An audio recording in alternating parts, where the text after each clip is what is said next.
Bismillahirrahmanirrahim. Assalamualaikum warahmatullahi ta'ala wabarakatuh. Alhamdulillahirabbil alamin. Wassalatu wassalam ala sayyidil mursalin wa ala alihi wa sahbihi wa man tabi'ahum bi ihsanin ila yaumiddin. Nawaitu ta'aluma wa ta'lim wa naf'a wal intifa' wal ifada wal istifada wal hatha ala tamasuki bi kitabillahi ta'ala wa sunnati rasulihi wa du'a ilal huda wa dalalata alal khairi wa ibtigha'a mardatihi wa qurbihi wa thawabihi subhanahu wa ta'ala. Allahumma faqihna fid din wa alimna ta'wil. Rabbi shrah li sadri wa yassir li amri wahlul 'uqdatam min lisani yafqahu qawli waj'alni waziran min ahli. Bismillahirrahmanirrahim. Bismillahirrahmanirrahim. Alhamdulillah, kita jumpa lagi di daurah yang baru. Di daurah yang baru, di kitab yang baru, di fun yang mungkin banyak orang-orang masih tak terlampau familiar dengan fun ini, yaitu fun apa namanya? Fun mantik. Yang mana fun mantik ini sangat penting sekali, dan dari dulu saya memang ingin membuat semacam daurah di dalam fun ilmu mantik untuk umum ya, untuk umum. Semacam ini siapapun boleh masuk, walaupun saya mempunyai daurah-daurah khusus hanya untuk thalabatul ilm di dalam fun ilmu mantik ini. Cuma saya ingin menyebarkan ilmu ini lebih daripada itu ya, lebih daripada hanya untuk thalabatul khususi saja, kan tetapi yang bisa untuk diakses minimum untuk thalabatul ilm. Man lahu adna, yang mempunyai walaupun sedikit keinginan untuk menuntut ilmu, bisa untuk mengakses apa namanya ilmu mantik ini, fun ilmu mantik ini. Dan biasa ya, saya di kelas-kelas pertama itu biasanya memang saya tak membaca kitab, saya lebih senang borak-borak di kelas-kelas pertama itu, terutama untuk menceritakan tentang pengalaman saya pribadi dalam ilmu mantik, kemudian menceritakan tentang siapa pengarang kitab yang akan kita baca ini, kemudian tentang sedikit daripada kitab apa namanya, kitab Al-Muyassar fi Ma'anis Sulam. Daurah kita kali ini kita akan membahas kitab Al-Muyassar ini ya, Al-Muyassar fi Ma'anis Sulam, Al-Muyassar fi Ma'anis Sulam, Al-Muyassar li fahmi Ma'anis Sulam, itu kalimat yang lebih spesifik. Dan kitab ini adalah karangan daripada guru saya, Syekh Said Abdul Latif Oda. Alhamdulillah Al-Fakir pernah belajar di circle-nya beliau, di madrasah beliau. Makna madrasah ini bukan sekolah ya, tapi madrasah ini semacam metodologi yang dikembangkan oleh beliau sendiri dan para tolabahnya. Saya belajar di madrasahnya Syekh Said sekitar 3,5 tahun, dan saya belajar dengan beliau sendiri secara spesifik hampir 2 tahun. Hampir 2 tahun dulu ketika saya belajar dengan beliau. Duf'ah saya atau batch saya 7 orang. Satu dari Indonesia, dari Turki ada, dari Dagestan ada, dari mana lagi, macam-macam. Saya sampai mengatakan Duf'ah ini koktail, apa namanya, koktail, karena bercampur-campur macam-macam. Hanya 7 orang ketika itu yang belajar dengan Syekh Said pada Duf'ah saya. Lepas itu saya tak tahu Syekh Said akan ambil Duf'ah lagi apa tidak. Ala kulin, kitab ini, sedikit tentang kitab ini ya. Kitab ini namanya Al-Muyassar li fahmi Ma'anis Sulam, yang mana Syekh Said ketika itu ketika melihat kita apa namanya Nadhom Sulamun Awraq, beliau menginginkan untuk mensyarahkan kitab ini dengan metode yang baru, karena Anda kalau tengok kitab Muyassar li fahmi kitab Sulamun Awraq ini kitab yang sangat famous ya di dalam fun ilmu mantik. Hampir semua madrasah kalau nak membaca ilmu mantik pasti membaca apa, Nadhom Sulamun Awraq ini. Anda tengok syarah-syarahnya, hampir semuanya itu dibuat syarahnya oleh mutaqaddimin yang sekiranya ibarat mereka sedikit susah dan tidak sesuai untuk student pada zaman ini. Akhirnya Syekh Said ingin memudahkan ilmu mantik itu untuk orang-orang pada zaman ini ya, untuk orang-orang pada zaman ini. Akhirnya beliau mengarang kitab Al-Muyassar li fahmi Ma'anis Sulam. Dan ketika itu kitab Muyassar ini sebelum dicetak, Syekh Said mengatakan kepada muridnya beliau yang paling senior, yaitu Syekh Bilal An-Najjar. Syekh Bilal ini kelihatannya murid kalau Syafi'i punya Buaiti, Syekh Said punya siapa namanya? Syekh Bilal ini. Syekh Bilal ini terkenal sebagai seorang ahli mantik di dalam circle-nya Syekh Said. Beliau ini saya kira ada sedikit-sedikit jeniusnya. kitab mantik yang paling tinggi yaitu Syarhus Syamsiyah, beliau pelajari secara otodidak dan tidak ada yang mengajari beliau, hanya ambil sikit-sikit beliau pelajari sendiri dan beliau syarahkan sendiri. Ketika Syekh Said mengarang kitab ini, Syekh Said mengatakan kepada Syekh Bilal bahwasanya saya sudah membuat syarah baru untuk Nadhom Sulamun Awrad. Akhirnya tak lama kemudian tiba-tiba Syekh Said mengirim email kepada Syekh Bilal nuskhohnya beliau ini. Mungkin nuskhoh yang dikirim oleh Syekh Said kepada Syekh Bilal adalah Word yang dikirim oleh Ustaz Zain Al-Fudi di mana namanya? Di grup. Akhirnya Syekh Bilal mengajar kitab Muyassar ini dan beliau mendapati kitab Muyassar ini sangat detail dan sangat bagus sekali. Kemudian yang namanya kitab ya, Al-Kamal Lillah, tidak ada yang sempurna. Di dalam kitab ini akan ada beberapa poin, beberapa tempat yang susah untuk difahami. Otomatis para student itu akan tanya kan, ini maknanya apa ya Ustadz, ini maknanya apa? Akhirnya Syekh Bilal mengomentari dan mentakliki tempat-tempat yang dianggap susah oleh para student, oleh para pelajar yang dulu belajar dengan Syekh Bilal An-Najjar kitab Muyassar ini. Akhirnya sebelum dicetak, Syekh Said mengatakan kepada Syekh Bilal, aku ingin mencetak kitab Muyassar ini beserta taklikan-taklikanmu yang kau tulis terhadap kitab ini. Akhirnya kitab ini dicetak dengan apa namanya? Dengan taklikannya Syekh Bilal. Anda kalau tengok di awal sini Syekh Said dan di bawahnya adalah taklikannya Syekh Bilal. Nuskhoh PDF, saya cari nuskhoh PDF yang Darul Razi ini tidak ada. Karena itu saya berikan kepada Ustadz Zain, yaitu nuskhoh yang ada di dalam apa namanya? Di dalam grup itu, yaitu adalah nuskhoh satu-satunya PDF yang ada, sama saja tidak ada perbedaan. Oh ini nanti ada yang tidak ada yang tidak ada, semua sama. Yang berbeza hanya cetakannya saja. Saya akan menggunakan cetakan ini karena memang cetakan ini yang dulu saya pakai ketika saya belajar kitab ini dengan guru saya yaitu Syekh Abdurrahman Idrisi, salah seorang muridnya senior Syekh Said Foda. Dan perlu diketahui bahwasanya kitab ini menjadi muqarrar di dalam Rotterdam University, Jamiah Rotterdam Islamiyah. Kelihatannya Rotterdam itu di Belanda ya, di Holland ya, betul? Kedengarannya ya.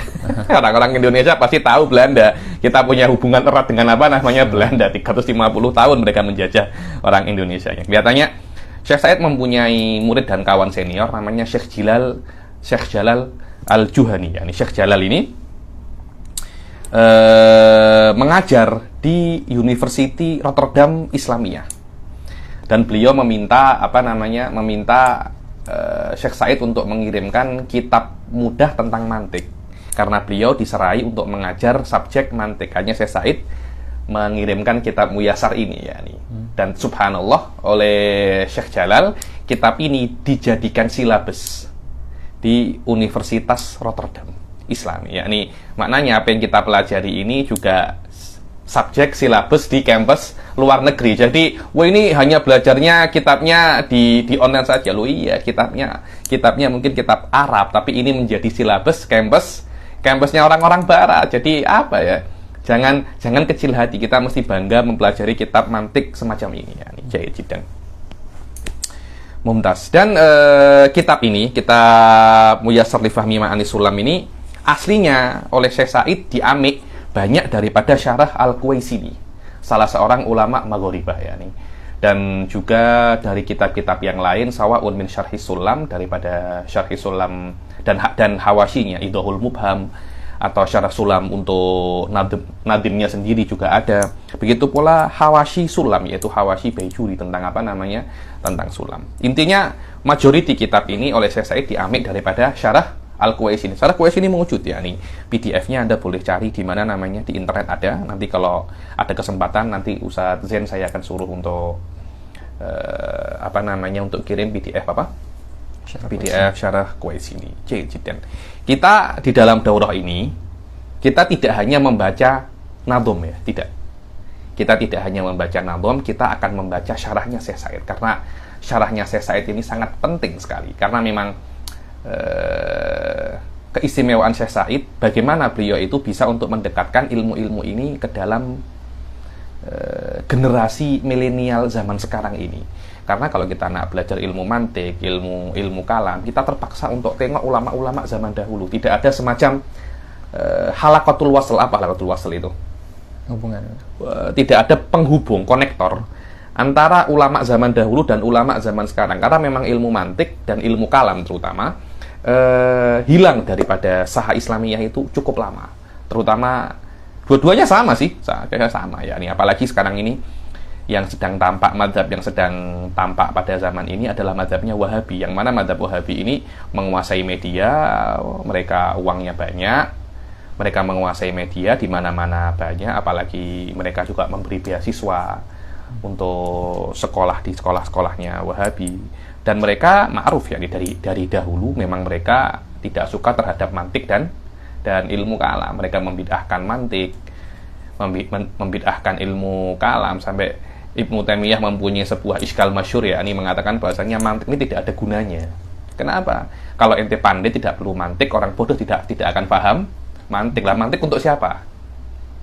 Dia lupa bahwasanya di dunia ini mayoritas tidak pandai dan tidak bodoh, pertengahan ya. Orang bodoh sangat tidak akan paham mantik, orang yang pandai sangat tidak perlu mantik, yang pertengahan. Macam kita ini. Macam mana? Memang dari dahulu Ibn Taimiyah memang tidak suka mantik, Wahabi tidak suka mantik, karena mereka mempunyai agenda yang khas di dalam menafikan ilmu-ilmu ini agar orang-orang itu yabqa ala taklid. Wallahu a'lam. Agendanya Ibn Taimiyah di dalam mazhabnya zahir wa wadih di dalam memusuhi ilmu mantik. Insyaallah pendapat-pendapat ulama itu akan saya bahas di mungkin kelas yang akan datang tentang hukum-hukum mempelajari ilmu mantik. Jadi kemudian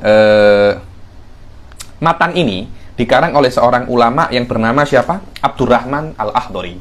Nanti di akhir kitab ini akan disebutkan bahwasanya beliau mengarang kitab ini ketika umurnya beliau itu 21 tahun. Mengarang Nadhum ini ketika umurnya berapa? 21 tahun. Apa?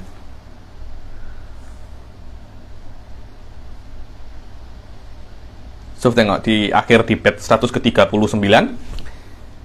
Wakul 138 sebelumnya, wakul liman lam yantasif limaksidi al-udru haqqun wajibun lil mubtadi walibani ihda wa ishrina sanah ma'dziratun makbulatun mustahsanah.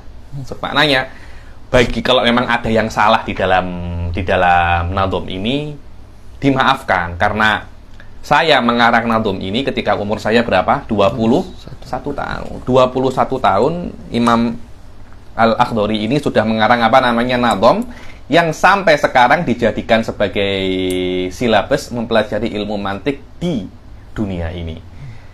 So, tengok ulama-ulama zaman dahulu itu ketika melihat muridnya itu pandai, disupport, disokong. Tak macam orang-orang zaman sekarang. Kalau tengok muridnya pandai, dijatuhkan, ente sombong, ente tidak hormat kepada guru, macam itu kan? Dia tak hormat kepada guru. Yang penting orang ini dijatuhkan habis-habisan sampai dia tidak bisa untuk mengalahkan gurunya. Ya ini guru-guru yang menurut saya yang banyak pada zaman sekarang dan tidak benar itu. Zaman ulama-ulama zaman dahulu tidak. Ketika melihat Imam Al-Akhdari ini pandai, disokong untuk bagaimana Anda bisa untuk mengembangkan kemampuan Anda. Dan Imam Al-Akhdari ini dari awal memang beliau itu tumbuh di kalangan, di keluarga yang berilmu. Saya tengok di sini, tadi saya tengok sedikit terjemahnya Imam Al-Akhdari. Nama beliau adalah Abdurrahman bin Muhammad Amir Abdurrahman bin Muhammad bin Amir As-Sohir Al-Akhdari. Al-Akhdari nisbatun ilal Jabal Al-Akhdar di Aljazair. Namanya Jabal apa namanya? Al-Akhdar. Beliau Malikiyul Madhab, Asy'ariyul I'tiqad, ma'ruf ya ini. Dan beliau ini min kibaril auliya, min kibaril auliya. Beliau mempunyai qasidah di dalam zikril auliya wassolihin, memuji auliya wassolihin. So, tengok ahli mantik tapi aulia. Anda kalau tengok wali-wali pada zaman dahulu, orang-orang tasawuf pada zaman dahulu, hampir semuanya itu manatikoh mutakallimun. Tengok Al-Junaid, tengok Syekh Al-Jailani, semuanya itu manatikoh mutakallimun. Bukan orang-orang biasa. Tak semacam zaman sekarang, orang-orang ahli sufi membenci mantik, membenci ilmu kalam. Ghalat, salah itu. Salah. Rata-rata ulama tasawuf pada zaman dahulu mereka itu adalah manatikoh wal mutakallim. Tengok Akhdari. Punya qasidah tentang aulia. Wa kana akhad thariqah. Beliau ambil thariqah. Thariqahnya Syadiliyah Zarruqiyah. Gimana? Anda kalau tengok Syekh Bilal, guru saya mantik, rajul sufi thariqah. Syekh Bilal An-Najjar, sufi thariqah. Kemana-mana bawa tasbih. Saya tengok kemana-mana bawa tasbih. Kalau ada orang Turki datang ke beliau, muridnya beliau dari Turki, cakap, ya Syekh, saya besok nak pergi ke Turki, mungkin bulan depan saya balik. Nak ingin sesuatu dari Turki kah? Beliau akan cakap, tolong mintakan saya tasbih yang dipakai oleh Syekh Abdul Baqi An-Naqsyabandi. Tasbih yang dipakai. Jangan belikan saya tasbih di Turki. Di sini juga banyak tasbih. Cuma saya ingin tasbih yang dipakai oleh siapa namanya? Syekh Abdul Baqi, mursyid thariqah Naqsyabandiyah di Turki. Yani, ada mantiki, fi'lan mantiki yani. Bukan orang-orang zaman sekarang. Ada mantiki. Kalau sudah pandai namanya mintik, ala wazn zindik. Wa jam'uhu manatikoh, ala wazni apa? Zanadikoh. Tak semacam itu. Tapi mantik ini adalah sebuah ilmu yang mana mantik ini mengajarkan kepada Anda bagaimana cara berpikir yang benar. Karena apapun ilmu yang Anda pelajari, Anda memerlukan akal untuk memahaminya. Bagaimana cara Anda memahaminya? Lah, cara memahami yang benar itu oleh ulama dikumpulkan di dalam fan khas namanya fan ilmu mantik. Karena kenapa? Karena banyak orang pada zaman sekarang mengira dirinya itu berpikir, padahal dia tidak berpikir. Mereka itu hanya berkhayal. Karena itu kan, kita itu, saya minta maaf ya, saya ini juga orang-orang pondok juga. Kita melihat orang-orang itu mondok itu lama. Ada yang sampai 20 tahun, 15 tahun, keluar tidak ilmunya tidak terlampau banyak. Kenapa? Karena memang dari awal basic di dalam bagaimana cara berpikirnya itu kurang kemas, kurang benar. Anda tengok ulama-ulama, Anda tengok Syekh Al-Akhdari, belajarnya pun tak lama, mungkin sekitar 10-15 tahun, tapi bagaimana bisa mengarang kitab-kitab sehebat ini? Ulama-ulama zaman dulu, Anda tengok ayah mertuanya Habib Umar itu, Habib Muhammad Al-Haddad, 4 tahun, 5 tahun je belajar itu. Akan tetapi bisa untuk apa ya, sampai dalam derajat yang tinggi di dalam ilmu. Kenapa? Karena memang dari awal cara berpikirnya itu benar. Berbeza dengan kita, cara berpikir kita tidak benar. Karena itu seharusnya sesuatu yang bisa kita pahami setahun, 2 tahun, kita memerlukan 5 tahun untuk memahaminya. Kenapa? Karena cara kita berpikir tidak benar. Mantik adalah cara berpikirnya ulama. Mereka, para ulama zaman dahulu berpikir menggunakan mantik. Walaupun yang mengharamkan mantik, mereka berpikir menggunakan mantik. Karena itu mereka itu bisa sampai derajat yang tinggi. Kita memahami ilmu agama tidak menggunakan cara berpikirnya ulama. Akhirnya kita sudah lama mondok, lama belajar kampus, tidak menjadi ulama, menjadi alama. Kita ini alama kita ini. Alama, bodoh sangat. Semacam itu, realnya semacam itu. Karena itu, keyakinan saya ya, sebagai student yang basit ya nih, bahwasanya kebangkitan Islam, kebangkitan pengajian Islam tidak akan bisa untuk ada kecuali ilmu-ilmu semacam mantik, ilmu kalam itu bisa tampak kembali. Sekiranya orang-orang di kedai kopi, orang-orang di warung kopi itu tidak cakap politik tapi cakap ilmu kalam dan mantik. Ketika itu terjadi, maka ketahuilah kebangkitan Islam sudah dekat. Sekarang tengok di kedai kopi cakap pasal apa? Korea. Cakap pasal apa?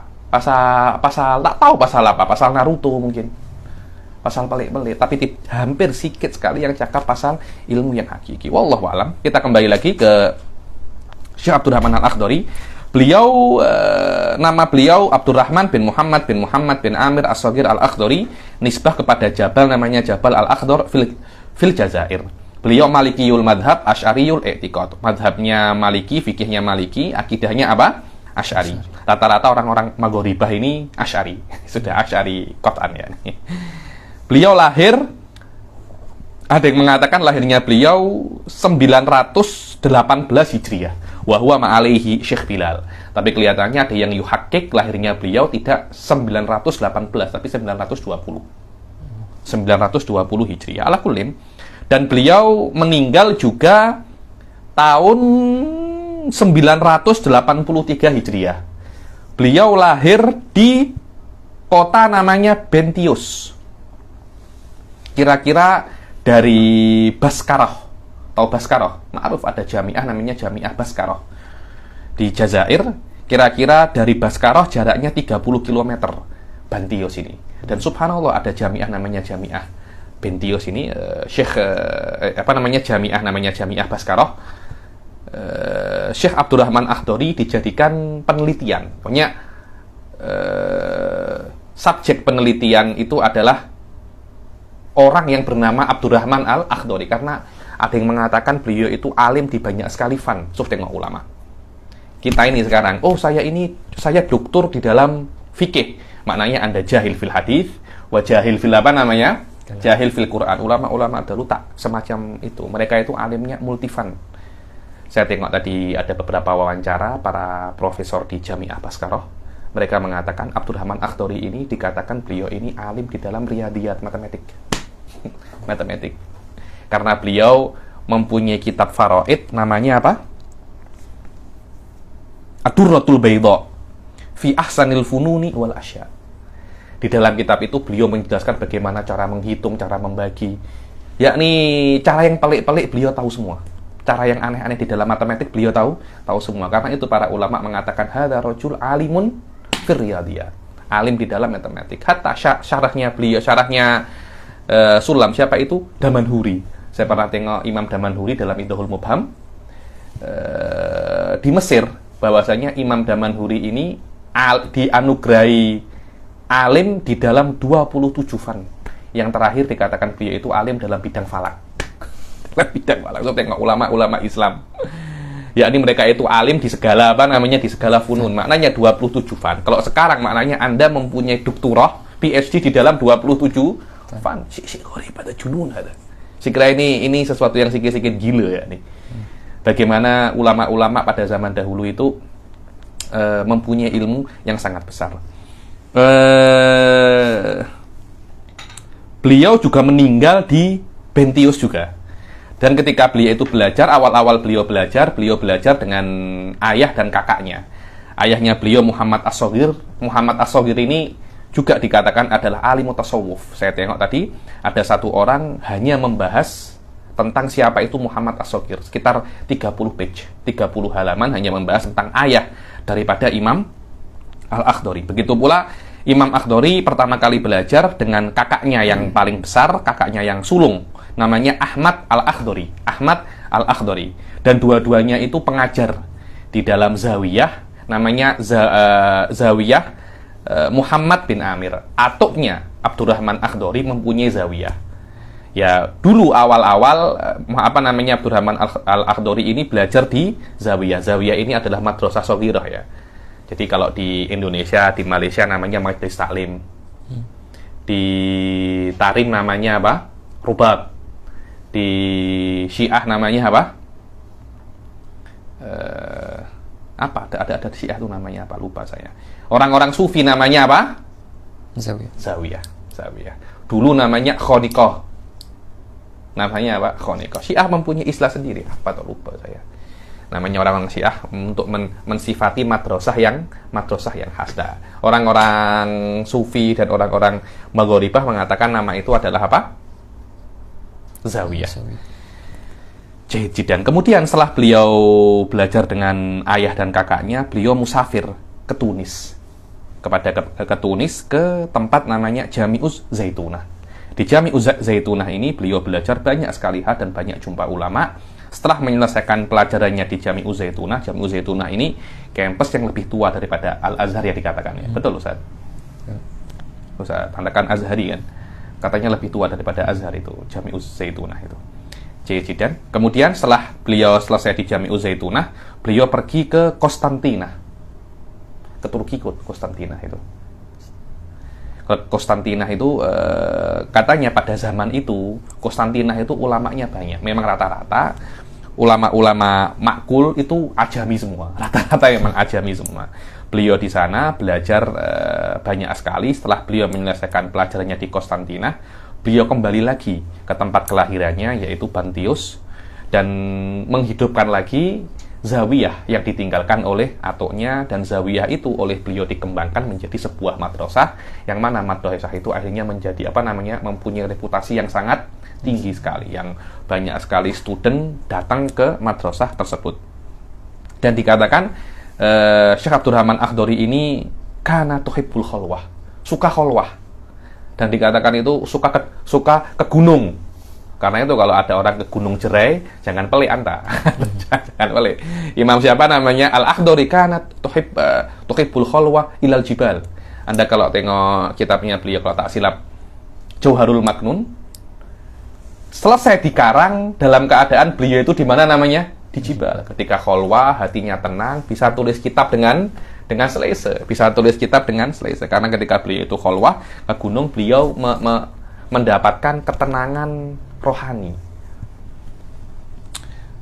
dan sangat banyak beribadah. Jarang loh ya saya tengok ada ulama itu ibadahnya banyak, ada ulama itu sedikit ibadahnya. Saya pernah cakap ke Syekh Said, ulama-ulama itu banyak ibadahnya. Saya cakap tak semua, Suf.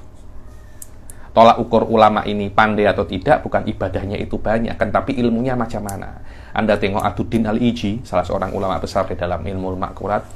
Hampir semua ulama itu berputar dalam kalamnya Aduddin Al-Iji ini, tapi beliau tidak terkenal ibadahnya banyak. Tapi ada ulama selain alim ibadahnya banyak, di antaranya ini Al-Akhdari.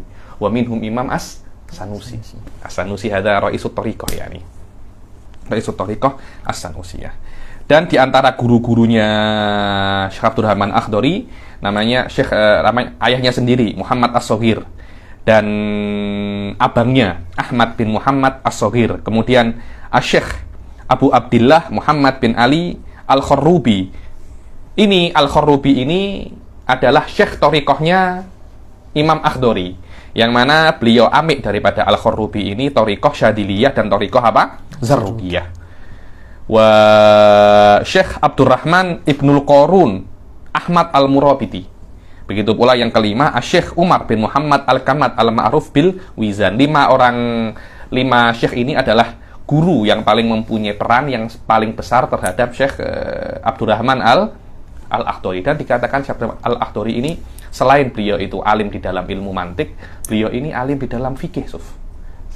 Fikih Syafi'i, beliau mempunyai mukhtasar di dalam kitab fikih Maliki.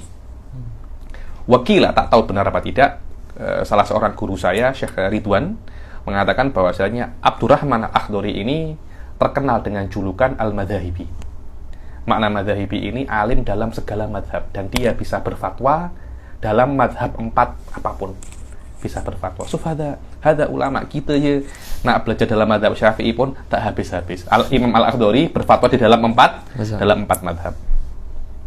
Dan di antara karangan-karangan beliau Al-Jauharul Maknun fi thalathati funun, yang disyarahkan juga oleh Damanhuri punya syarah Jauharul Maknun. Dan Jauharul Maknun ini orang-orang yang nak belajar balaghah biasanya belajar Jauharul Maknun. Kemudian As-Siraj fil Hay'ah, dalam ilmu Hay'ah. Kemudian yang ketiga Ad-Durratul Baydha fi Ahsanil Fununi wal Asya', di dalam ilmu faraid. Yang keempat Azharul Matalib fi Ilmil Istirlab. Ada ilmu istirlab, ilmu khas di dalam falak biasanya namanya ilmu istirlab. Beliau pun mempunyai karangan dalam ilmu istirlab. Kita pun mungkin masih baru pertama kali dengar apa itu ilmu istirlab. Beliau mempunyai Syarhus Sanusiyah Sugro Ummul Barohin, punya syarah. Tapi saya tak tahu ya syarahnya yang mana itu. Anda pernah tengok Ustaz Fauzul? Dikatakan beliau mempunyai Syarhus Sanusiyah, mungkin masih makhtut kut, masih dalam tulisan tangan, belum dicetak lagi. As-Sulam Munawwarah, punya nadom Sulam Munawwarah, dan beliau mempunyai syarah terhadap nadomnya beliau sendiri.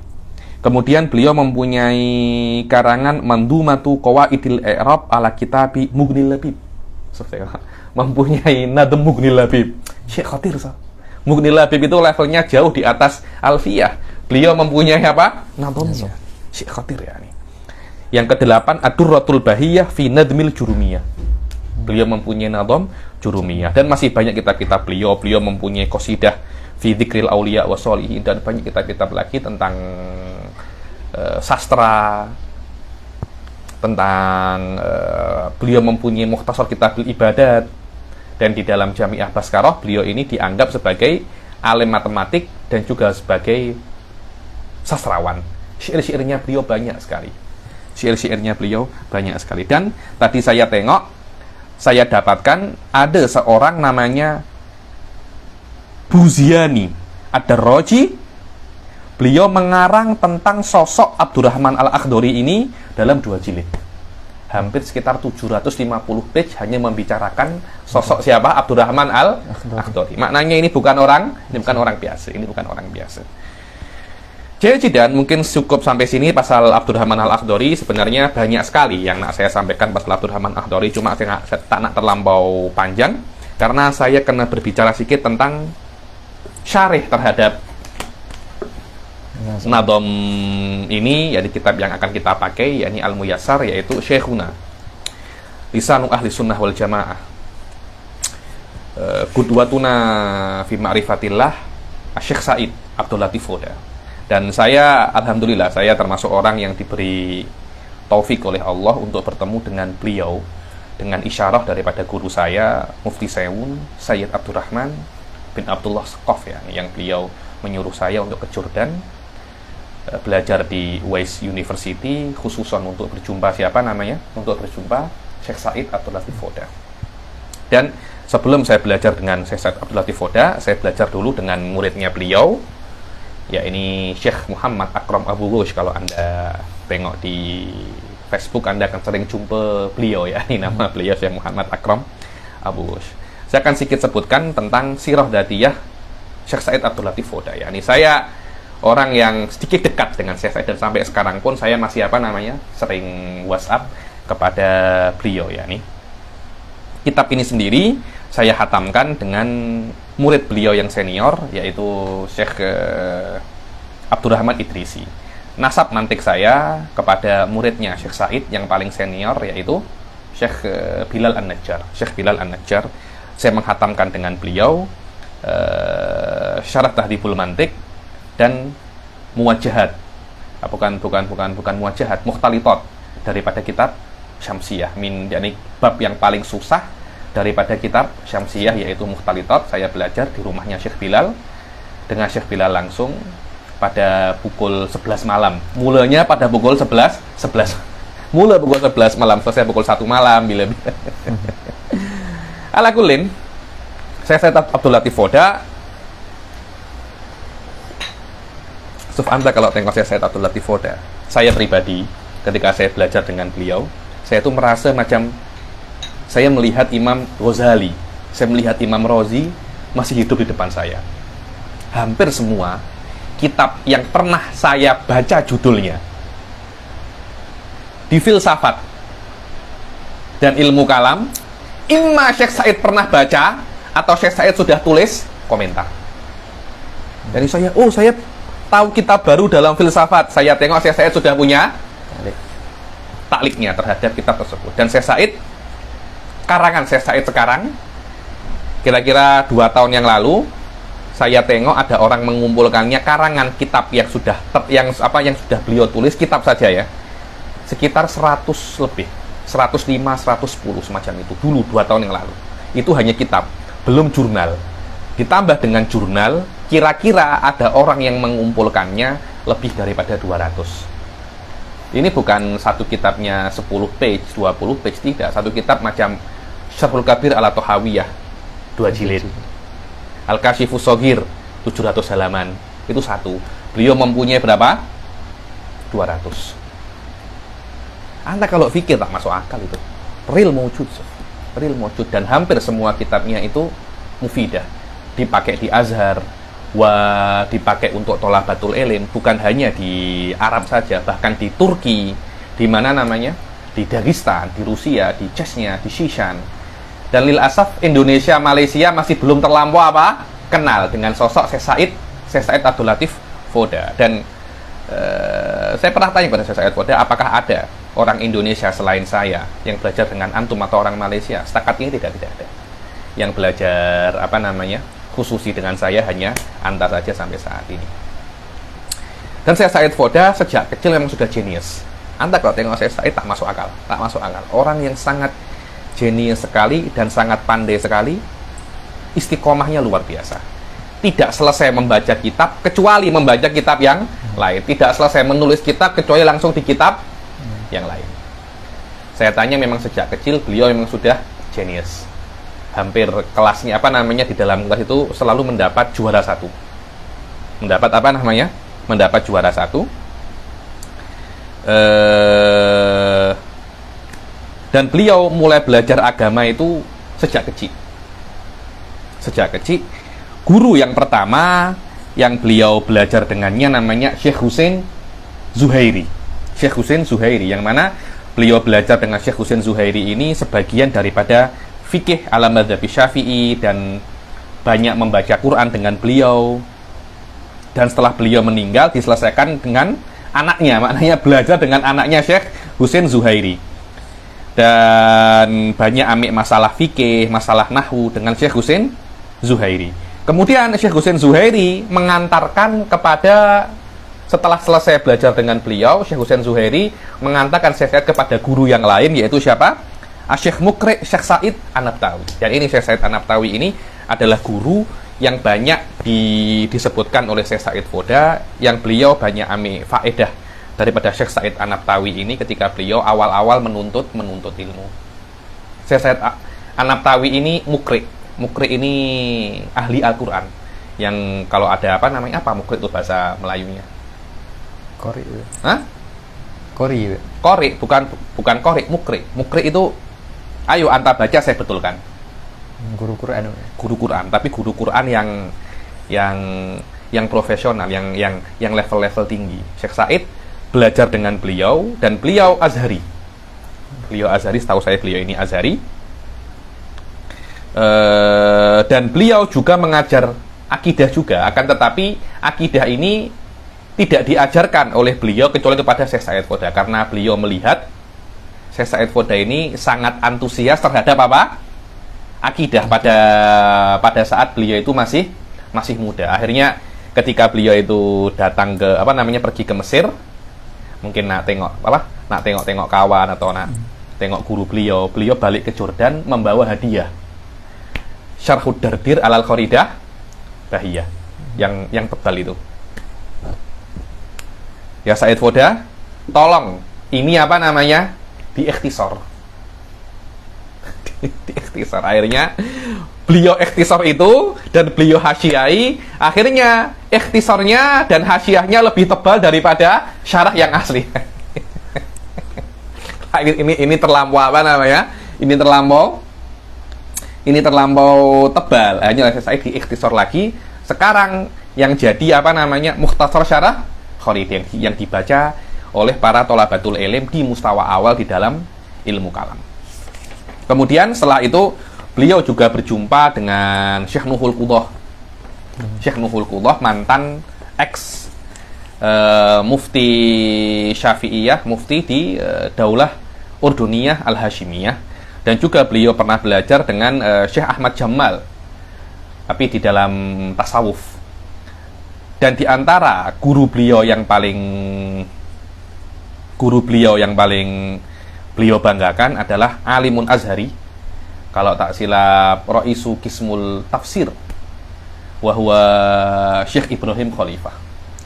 Syekh Ibrahim Khalifah ini beliau sering memuji-muji Syekh Ibrahim Khalifah ini Khalifatus Salaf, dan beliau pernah ditugaskan mungkin oleh Azhar untuk mengajar di Urdun beberapa waktu, dan Syekh Said sering ulang-alik dengan Syekh Ibrahim Khalifah ini. Kadangkala datang ke Syekh Ibrahim Khalifah ini untuk berdiskusi, kadangkala Syekh Ibrahim Khalifah mengujinya. Dan Syekh Ibrahim Khalifah sangat cinta dengan Syekh Said sampai memberikan ijazah khosoh kepada Syekh Said, khotiyah khosoh, tapi dengan syarat untuk rad madhab laisa ahli sunnah wal jamaah, untuk terus melawan madhab selain ahli sunnah. Katanya Syekh Said, ada tahsilul hasil, ya. Engkau tak suruh pun aku akan buat. Dan Syekh Said Foda ini awalnya beliau itu ketika sudah selesai SPM, kalau Malaysia SPM, Malaysia di Indonesia SMA, Setelah selesai SMA, Syekh Said Fodaini ingin ambil ingin ambil kampus jurusan agama. Akan tetapi oleh Syekh Said Anabtawi dilarang. Engkau jangan ambil kampus jurusan agama, jangan ambil kuliah agama. Ajib.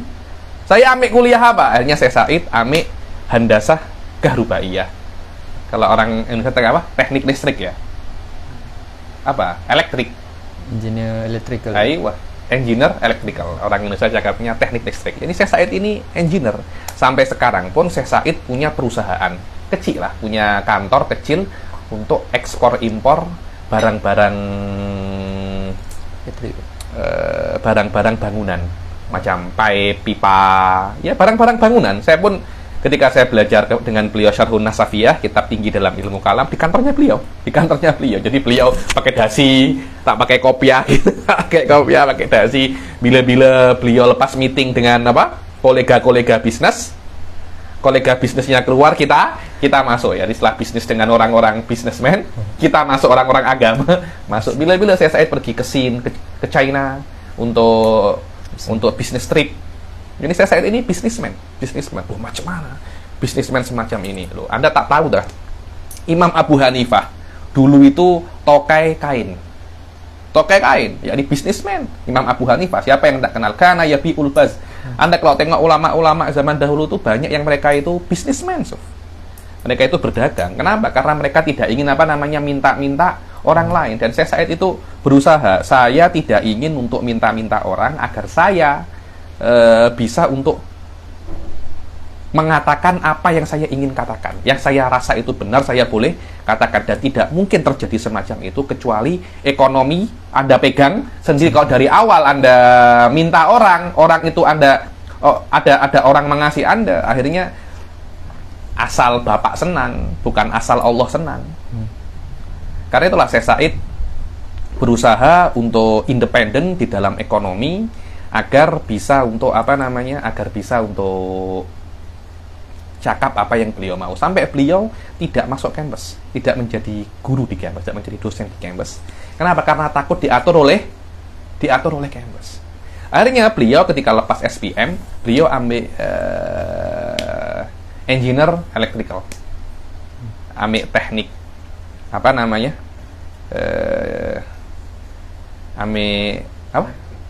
elektrik. Syekh Bilal muridnya Syekh Said desain komputer. Benar, Syekh Bilal itu desain komputer.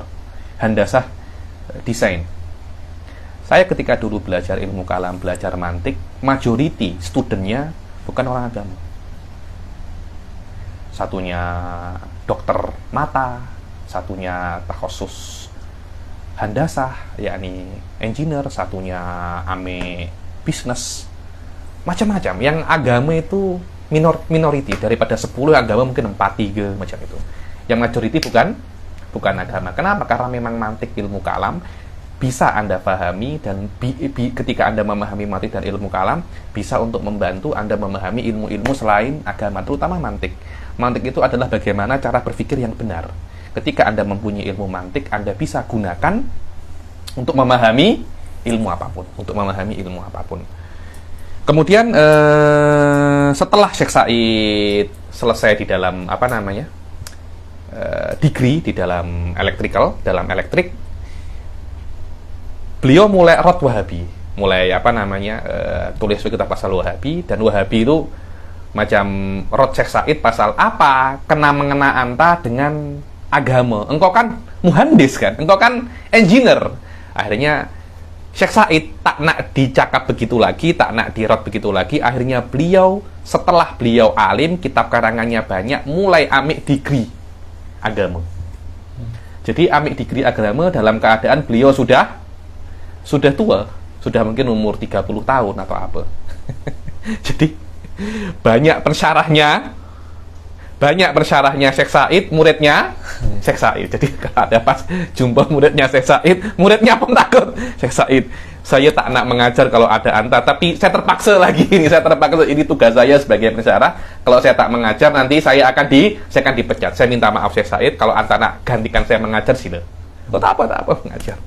Katanya Syekh Said, dulu ketika saya belajar di Jamiah Urduniyah, setiap waktu istirahat saya duduk, pasti di sekeliling saya student mengelilingi saya, ambil degree, ambil master di Jamiah Urduniyah, kemudian ambil PhD di WISD kampus yang sama saya ambil master. Saya pun hadir, saya tunggu ketika Syekh Said Faifafus PhD. Syekh Said Faifafus di dalam, kami tunggu di luar. Syekh Said keluar, kita nubarikuhu bidoktora. Saya masih dapatkan tuh ini sebelum Syekh Said ambil sebelum Syekh Said selesai di dalam doktora.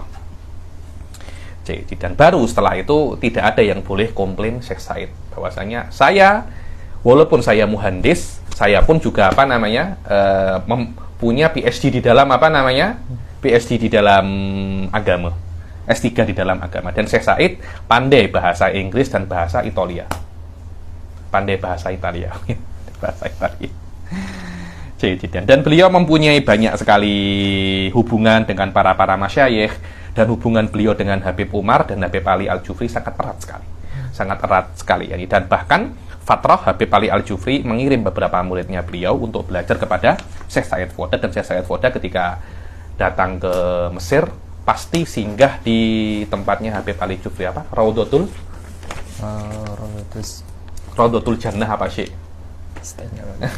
tempatnya Habib Ali Al-Jufri. Tanpa Mesir macam mana? Sudah lupa. Macam mana? Jangan sampai lupa, tak boleh lupa itu. Dan Syekh Said juga banyak mengajar studennya beliau yang datang itu dari berbagai macam kota ya, dari berbagai macam negara, dari Jordan, dari Turki, dari India. Dulu di antara biasanya ada orang India satu, ada orang Dagestan, dan macam-macam ya nih, dan macam-macam. Dan saya cakap lagi. Dan kitabnya beliau yang paling best sekarang ini ya, kitabnya beliau yang paling terkenal yaitu Al-Kashifus Shaghir. Itu saya anggap sebagai masterpiece daripada kitab karangan Syekh Said, Begitu pula di antara kitab-kitab beliau yang terkenal adalah Syarhul Kabir ala Tohawiyah, dicetak sekarang 2 jilid, di internet pun ada. Dan insyaallah nanti akan saya coba kirim Majmu' Mu'allafatu Syekh Said. Ada satu file zip, di dalamnya itu ada 80 atau lebih tentang kitab dan makalat karangannya Syekh Said. Alhamdulillah. Inilah sedikit tentang Syekh Said Foda, dan sekarang beliau mempunyai maktabah namanya Maktabatul Aslain. Baru mungkin sekitar 2 atau 3 tahun yang lalu. Dan kitab ini Al-Muyassar, saya pribadi pernah mengajar kitab ini sebelum ini, mengajar tolibat ketika itu di Negeri 9. Saya menghatamkan pengajian kitab ini dengan tolibat, dan saya pun juga pernah mengajar Idhohul Mubham. Saya pribadi, saya merasa kitab Muyassar li Fahmi Ma'ani Sulam sedikit lebih susah daripada kitab Idhohul Mubham li Syarah Sulam. Kenapa? Karena Syekh Said di dalam awal-awal ini akan menjelaskan tentang epistemologi ma'rifah, epistemologi ilmu. Bahwasanya yang namanya mantik ini kan berpikir tentang bercerita dan menjelaskan tentang bagaimana cara Anda berpikir. Dan berpikir itu biasanya untuk mendapatkan yakin, terutama di dalam ilmu-ilmu akidah. Maknanya selama tidak yakin tidak akan dianggap sebagai ilmu. Tidak akan bisa dianggap sebagai sandaran, terutama di dalam ilmu akidah. Lah akhirnya saya menjelaskan bagaimana cara Anda untuk mendapatkan ilmu. Kemudian kenapa sih sebenarnya para ulama itu mengarang kitab susah? Ya banyak. Kenapa?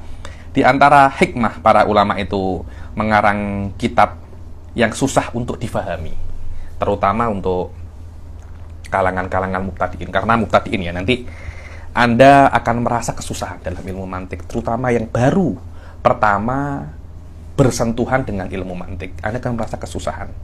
Nasihat saya, sabar. Bukan hanya Anda yang susah, saya pun dulu sempat menangis belajar ilmu mantik ini, karena saya sampai tidak paham itu hampir 2 tahun saya bingung ilmu mantik dan kalam itu. Setelah itu sedikit-sedikit akan mendapatkan futuh daripada Allah Subhanahu wa ta'ala. Dan memang maksud daripada ulama mengarang kitab yang susah atau ilmu yang susah agar yang sabar terhadap ilmu-ilmu ini memang benar-benar orang yang mempunyai niat yang benar. Thalabatul ilm, penuntut ilmu yang mempunyai niat yang benar, dia pasti akan sabar untuk memahami kitab yang susah. Orang yang tidak mempunyai niat yang benar, dia akan langsung give up. Agar orang yang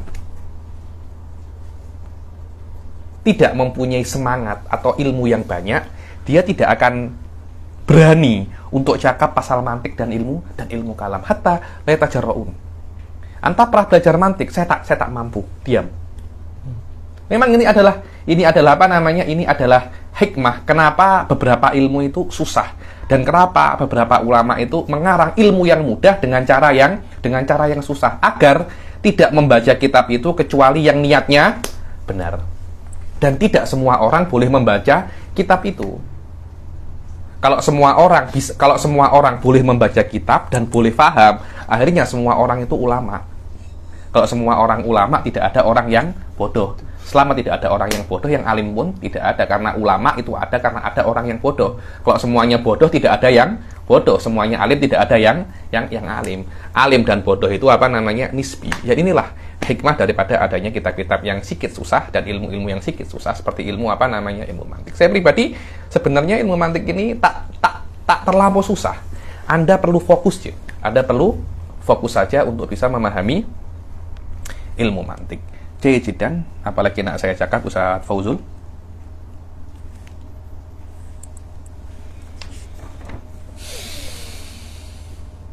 Dan banyak ya kitab syarah Nadhmus Sulam ini banyak. Anda boleh jadikan referensi selain kitab Muyasar ini Idhul Mubham bisa. Dan Idhul Mubham dihasyai juga oleh Syekh Bilal, namanya Hasyiyah Bilal. Anda juga boleh ambil Hasyiatul Bajuri, boleh, silahkan. Kitab-kitab yang lebih tinggi daripada Nadhmus Sulam, nanti insya Allah setelah kitab ini kita akan membaca salah satu daripada syarah Matan Isaguchi. Lepas itu biasanya para ulama membaca kitab syarah Tahdhibul Mantik, syarahnya Khobisi ala Tahdhibil Mantik kepunyaan Tiftazani. Biasanya semacam itu. Akan tetapi setelah saya pikir better kita baca untuk level ketiga Syarnubi, Tamamut Takrib karangan Syarnubi, yang mana itu adalah tahdhib atau tulis ulang dengan cara yang lebih mudah kitab Tahdhibul Mantik. Nanti level keempat mungkin kita akan baca Syamsiyah atau Al-Mukhtasar li Imam Sanusi. Kemudian biasanya kitab-kitab yang muntahi itu para ulama membaca kitab Matoli'ul Anwar karangan Al-Asfahani yang disyarahkan oleh Qutbuddin Ar-Razi 2 jilid. 2 jilid. Kalau yang ingin mempelajari mantik secara kuat. Dan apa yang saya sebutkan ini adalah kitab-kitab yang madrosi. Kitab-kitab madrosi ini adalah kitab yang dipakai oleh para ulama qadiman wa haditsan untuk mengajarkan mantik kepada murid-muridnya. Karena kitab-kitab ini sudah banyak hawasyinya. Mungkin ada yang tanya kepada saya, "Loh Habib, terus kitabnya Imam Ghazali macam mana?" Semacam Qistosul Mustaqim, Mihakun Nadhar, Mi'yarul Ilm, sama. Sebenarnya kitabnya Imam Ghazali itu bagus, akan tetapi kitabnya beliau itu bukan kitab madrosi. Nah, kitab apa namanya? Kitab madrosi. Kitab madrosi ini maknanya kitab yang sesuai untuk mudarosah bainal akron. Imam Ghazali kitabnya jamil jiddan. Dan ada rekaman Qistosul Mustaqim di mana di YouTube, Anda boleh tengok. Akan tetapi kitabnya beliau itu tidak dikarang untuk mudarosah, mungkin hanya untuk qiraah dzatiyah saja, tapi untuk mudarosah bainal akram cita lain. Ibaratnya harus mahbukah, harus masbughah dengan cara yang sedikit sulit agar terjadi munaqashah. Dan nanti Anda akan tengok di nadhom ini akan ada beberapa kesalahan. Yang mana saya pribadi tidak meyakini Imam Akhdari salah. Beliau sengaja buat salah agar kita kita berdiskusi. Memang semacam itu. Yakni beliau tak tahu ini salah gak? Kita yang tidak tahu maksudnya beliau imam. Kalau ada seorang ulama salah di dalam perkara yang zahir, hati-hati. Mungkin beliau tidak salah. Kita yang salah paham. Kita yang salah paham. Wallahu a'lam. Kalau Anda hanya ingin mengetahui basic mantik, sekiranya basic ini nak Anda gunakan untuk memahami segala ilmu, cukup Anda belajar 2 level daripada daurah ini. Tapi kalau Anda nak mendalami dan menyelam di dalam ilmu-ilmu yang susah semacam usul fikih dan ilmu fikih dan ilmu kalam, tidak ada pilihan kecuali Anda sampai level 4. Kalau memang Anda nak menyelami semua ilmu dan menjadi ulama. Cuma kalau Anda saya nak tahu apa itu mantik secara global semacam apa, agar cara berpikir saya benar, cukup 1 atau 2 level ilmu mantik selesai. Tapi kalau Anda nak menjadi ulama hakiki, yakni tidak ada pilihan kecuali Anda mempelajari sampai level 4. Saya kira cukup sampai sini kelas hari ini. Ini sedikit tentang Syekh Said Foda, dan sedikit tentang kitab Muyassar, dan sedikit tentang Al-Imam Abdurrahman Al-Akhdari dan pentingnya ilmu mantik. Insya Allah mulai minggu hadapan kita akan mulai masuk di kitab Al-Muyassar li Fahmi Ma'ani Sulam. Apapun pertanyaan bisa Anda sampaikan di tengah-tengah saya mengajar. Nanti akan ada adminnya di depan handphone yang akan mengatakan, Habib ada pertanyaan.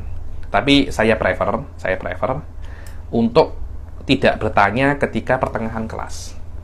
Tunggu saya selesai menjelaskan, baru kita berdiskusi di mana berdiskusi di Telegram. Karena biasanya di awal-awal ilmu mantik ini akan ada pertanyaan yang datang kayak serangan pertanyaan, hujan pertanyaan. Kadangkala sebagian pertanyaan itu akan terjawab ketika saya menjelaskan. Karena itu sabar dulu, ditulis.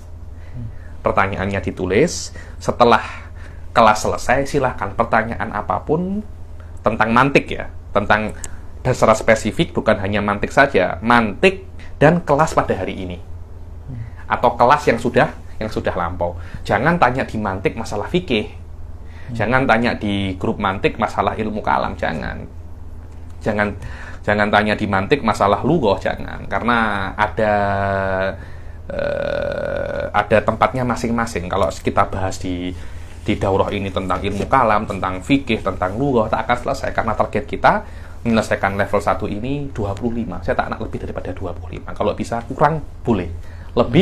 Lebih jangan sampai. Karena saya bukan tipe orang-orang yang memanjangkan kelas. Kasihan orang-orang yang ingin cepat, ingin naik level, tersandra daripada kelamaan saya menjelaskan. 25 maksimum insya Allah, lebih pun tidak akan banyak. Kita menyelesaikan level 1 ini, kemudian kita akan naik level yang selanjutnya. Apapun yang tidak kalian pahami terhadap kelas ini, boleh Anda tanyakan di grup Telegram. Nanti kita akan berdiskusi. Jika saya boleh menjawab, saya akan jawab. Kita tidak boleh menjawab, kita tanya ustadz yang lebih pandai. Insya Allah. Mungkin hanya sampai sini. Biasanya memang kelas-kelas awal tuh saya tak terlampau lama. Ini pun sudah hampir 1 jam. Insya Allah kita jumpa lagi di minggu yang akan datang. Kita akhiri sampai sini. Billahi taufiq wal hidayah. Wassalamualaikum warahmatullahi taala wabarakatuh.